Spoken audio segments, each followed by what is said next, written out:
Bueno, pues además de hablarles un poquito más en detalle de todo lo que está publicando CNN y comentarlo con nuestros invitados, vamos a poder ver también cómo ha sido ese cronograma hasta que los medios de comunicación van aceptándolo.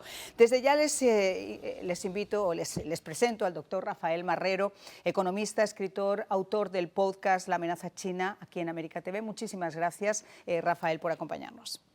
Un gusto, gracias, Marian. Y también nos encuentra Lorenzo Palomares, abogado. Muchísimas gracias, abogado, por acompañarnos también en el día de hoy. Muchas gracias por la invitación a ti y a todos los televidentes y al compañero. A ver, yo quiero comenzar, si les parece, con Rafael, porque durante mucho tiempo nosotros venimos haciendo programas que fueron negados tajantemente por los grandes medios de comunicación que obviamente tenían una agenda particular. Esto es algo periodístico, es algo que tenía que haber salido a la luz y que está saliendo. Antes de entrar en detalle, yo les voy a pedir a nuestros compañeros, si es posible, que nos vayan preparando unas gráficas que yo he querido hacer para ilustrarles a ustedes y que ustedes mismos se den cuenta que lo que digo dije, lo que dije Diego, los medios han tenido que ir sumándose en este año 2020, el año en que los grandes medios admiten el escándalo de Hunter. El primero fue el New York Times, que en marzo 16 del 2022 pues publicó un informe sobre las investigaciones federales sobre los presuntos delitos fiscales que enfrenta Hunter Biden. El segundo fue el Washington Post, que el 30 de marzo del 2022, apenas unos días después de que el Times verificara la computadora portátil de Hunter Biden, pues tuvo que hacer el mismo informe, hacer acopio de las mismas ideas sobre los vínculos financieros, entre comillas, multimillonarios de Hunter Biden con la compañía energética CEF de China. El tercero en hacerlo fue NBC Noticias, el 19 de mayo del 2022, que pasó por un revés similar en mayo con su informe sobre los generosos gastos de Hunter Biden. El siguiente fue CNN, el 27 de julio del año 2022, que también reveló que había pues autentificado correos electrónicos de la computadora portátil en un informe sobre las finanzas de Hunter Biden. Para eso incluso llegó a contratar a un experto en ciberforense para ayudar a autentificar esos documentos. Después fue Noticias de CBS el 21 de noviembre del año 22. Llegó tarde a la fiesta, pero hizo un completo informe de 108 páginas en una cobertura sobre la computadora portátil de Hunter Biden.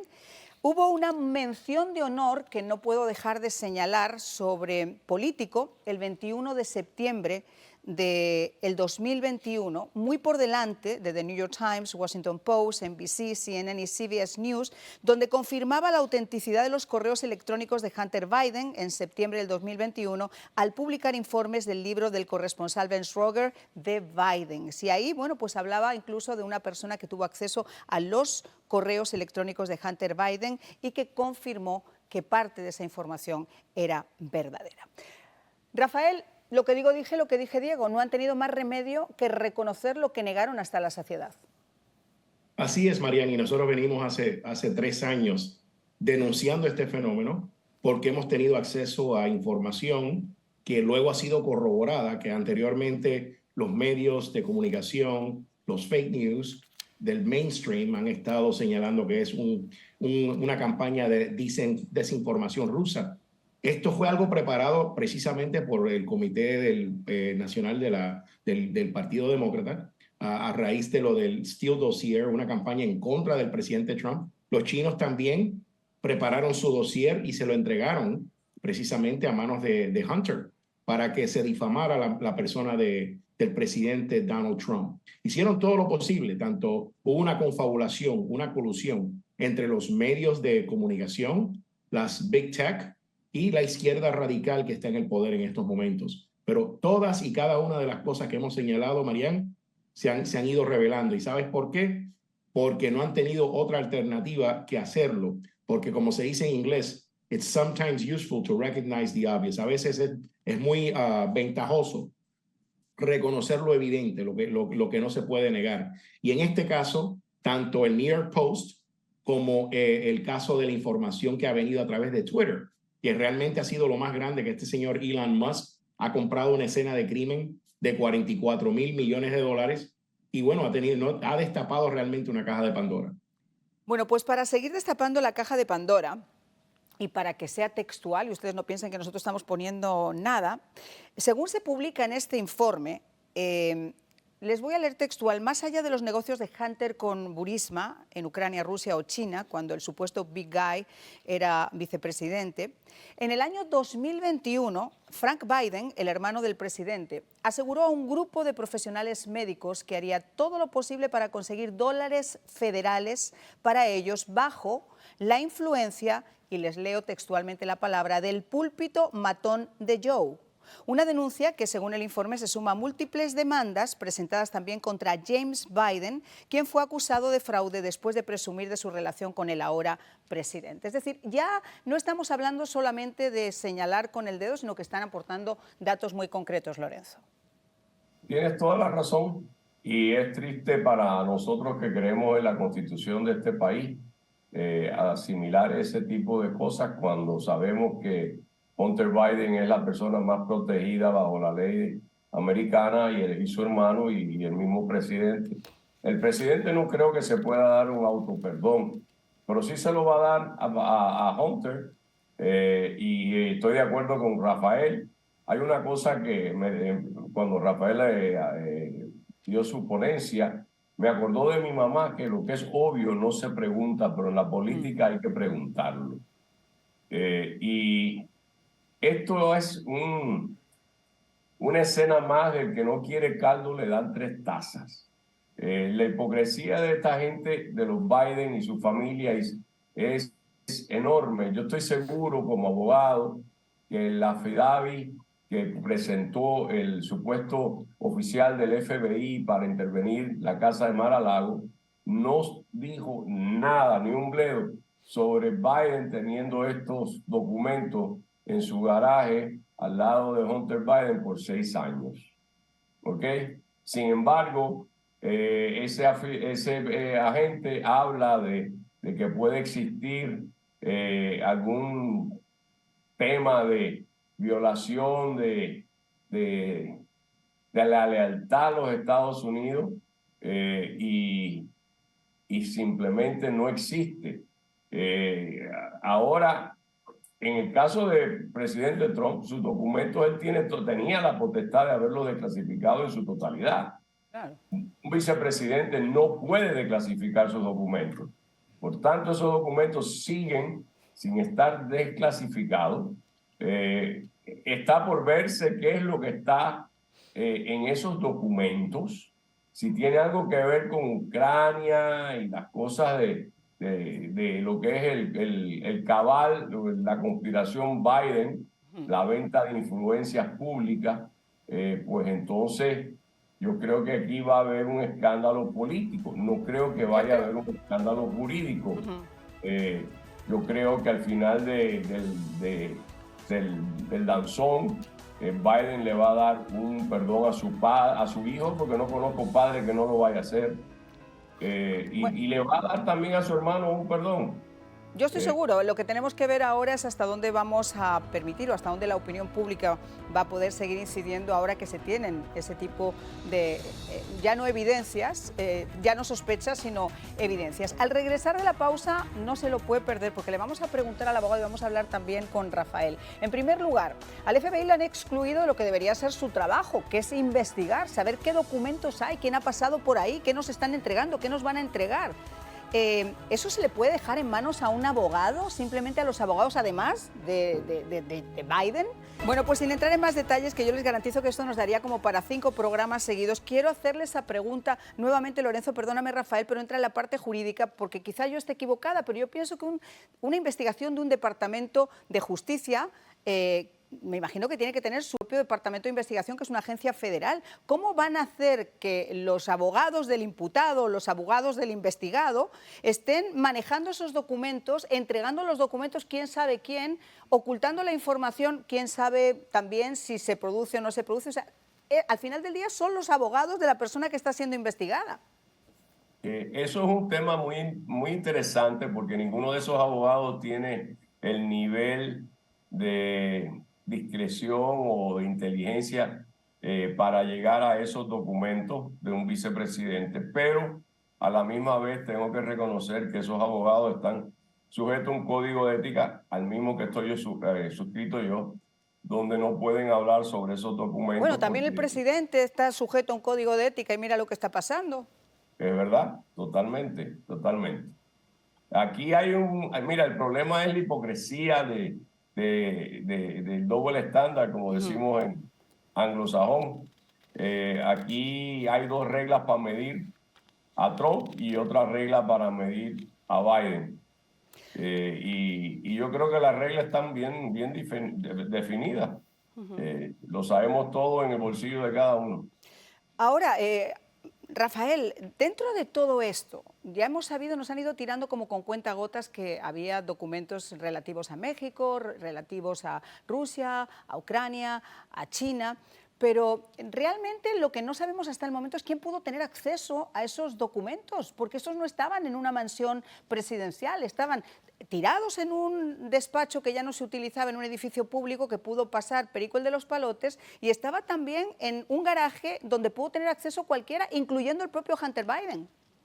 Sí, o las novias de Hunter Biden, entre las cuales se encuentra precisamente una espía china llamada Jackie Bao, que era la ayudante de Patrick Ho, el jefe del espionaje chino, tal y como él lo presentaba orgullosamente en el público. Así que estamos hablando de un tema aún más serio. Estamos hablando de un tema del hijo del primer mandatario del país que tuvo acceso directo a la oficina oval para venta de influencias, para colusión y como representante o como agente de un país extranjero no inscrito. Y también forma parte de una conspiración que es de parte del Partido Comunista Chino para comprometer al primer mandatario y su familia. Estas informaciones que está sacando CNN ahora, de esas reuniones que se mantuvieron incluso después en el año 2021 con el que fuera, o la familia Alemán, y yo decía que el hijo de los Alemán, que es precisamente este socio comercial supuesto de Hunter, es otra joyita maravillosa. El tema es hasta qué punto nosotros vamos a poder tener acceso a través de la información que nos dé el Departamento de Justicia, que hay que recordar que ya mantuvo, como decía Lorenzo, una investigación federal de 2 años en curso oculta hasta que no se supo el resultado de una elección que beneficiaba al señor Biden, y en estas elecciones de medio término, cuando el señor Garland ya tenía acceso a esos documentos días antes de que se celebraran esas elecciones. Rafael. Sí, no, es que se están haciendo los suecos realmente. El primer mandatario de la República, como sabemos, es el jefe del secretario de Justicia y el Attorney General, el fiscal general de la República, que por cierto es llamado general porque es un general del servicio civil de los Estados Unidos bajo una agencia ejecutiva. Todos los auxiliares al fiscal le reportan a esa persona y esa persona es nombrada por el presidente. Como dijo el abogado Palomares, el doctor Palomares, ¿qué padre va a enjuiciar a su propio hijo? El problema es que aquí hay un conflicto de intereses muy grande a todos los niveles. Esto lo debería estar investigando la oficina del inspector general del Departamento de Defensa y porque realmente aquí se ha comprometido a la seguridad nacional. Y sobre todo lo que más preocupa, Lorenzo, también es que hasta donde sabemos parecería que toda esta madeja, todo este enredo, lo que se está tratando de hacer, Lorenzo, es desviarlo con cargos que no serían ni muchísimo menos del alcance de lo que nosotros estamos hablando. Estoy de acuerdo, pero quiero añadir algo que dijo Rafael correctamente. Se le quedó sin mencionar la oficina del inspector general del Departamento de Justicia. Tristemente, en nuestro sistema esas oficinas trabajan independientes y generalmente trabajan al servicio del Congreso de los Estados Unidos. Así que aquí vamos a saber, lo bonito que tiene esto es que vamos a saber la verdad, pero jurídicamente hablando va a ser igual que el caso de la Casa Blanca de Clinton con la asistente de él. Mucho escándalo, pero no va a pasar nada. Claro, y esa es un poco la pregunta, ¿no? ¿Cuáles serían las responsabilidades para un departamento como es el Departamento de Justicia o para el FBI? Son absolutas en nuestro sistema jurídico de gobierno. ¿Qué podría cambiar, Lorenzo? Ilústranos para que el público y yo podamos tener un poquito más de alcance. Bueno, el problema es que en un gobierno republicano normal, que no lo hemos tenido ya hace varios años, pues aquí sí hay base para un residenciamiento, como le dicen en inglés, un impeachment, pero no va a pasar porque el Senado le falta un voto a los republicanos para poder tener la mayoría. O sea, y tampoco es razonable pensar que vamos a residenciar a Biden porque entonces nos vamos a ganar a Kamala. Y yo creo que Kamala es peor que Biden, o sea que hay que lidiar con Biden. Le quedan 2 años. Vamos a ver, yo creo que es necesario políticamente hablando y por enseñar la verdad, yo creo que ahora la prensa, como tú, tienen un foco y un ejercicio en la primera enmienda más grande de lo que pueden en estos momentos hacer la justicia americana. Si yo te dijera lo que nosotros nos tuvimos que enfrentar la primera vez que en el año 2020 nos atrevimos a sacarlo a la luz y decir esto es un escándalo que independientemente del color partidista tiene que ser investigado. Bueno, pues tiempo de conclusiones para nuestros invitados. Rafael. Yo creo que es muy importante, Marianne, que continúe la investigación que se está realizando y no solamente eso, sino que el Comité Selecto sobre China, que está investigando este asunto, traiga ante la palestra pública la participación que ha tenido la primera familia en este escándalo de las relaciones políticas con el principal enemigo de este país. ¿Se le puede llamar a declarar, Rafael, a parte de la familia en esas comisiones que se puedan llegar a producir en el Senado, Lorenzo? Sí, a Hunter Biden lo pueden llamar cualquier día de la semana y 2 veces en domingo. Yo creo que ustedes, los periodistas, hoy más que nunca, deben de agarrarse la primera enmienda de los Estados Unidos y reportar la verdad, como lo estás reportando tú, y más allá de eso, seguir, como dijo Rafael, buscando la verdad. Esta es los chequeos y balances que nos da nuestro sistema republicano de gobierno contra estos totalitarismos de esta familia que lleva 40 o 50 y tantos años ya en el gobierno. Y no hay mucho más que hablar de Hunter Biden, pero si yo estuviera en el Congreso, créeme lo que lo tengo ahí todos los días y 2 veces el domingo. No, esto está fuerte. Rafael, ¿alguna cosa más que quieras aportar? No, en definitiva también yo creo que hay que impulsar una serie de reformas a nivel de lo que constituye y definición clara, delineación de lo que constituye un conflicto de interés, particularmente cuando hay familiares trabajando con el extranjero, siendo uno el primer mandatario. Bueno, pues yo simplemente quiero comentarles que en la época en que New York Post sacó su información y muchos periodistas que nos hicimos eco de esa noticia, fuimos prácticamente crucificados por sacar eso a la luz pública. Yo les comentaba incluso que la presidenta de CNN en español puso en mi muro, no, nosotros no vamos a hablar de eso porque eso no está aprobado y eso no es cierto, eso es propaganda rusa, que era lo que en ese momento se decía. Después se supo que, según cintas de audio filtradas obtenidas por Project Veritas en diciembre del año 2020, CNN fue captada diciendo que no querían cubrir esa noticia, que no le iban a dar cobertura. Como dice Lorenzo, como dice Rafael, es importante que venga de donde venga, el periodismo siga siendo periodismo.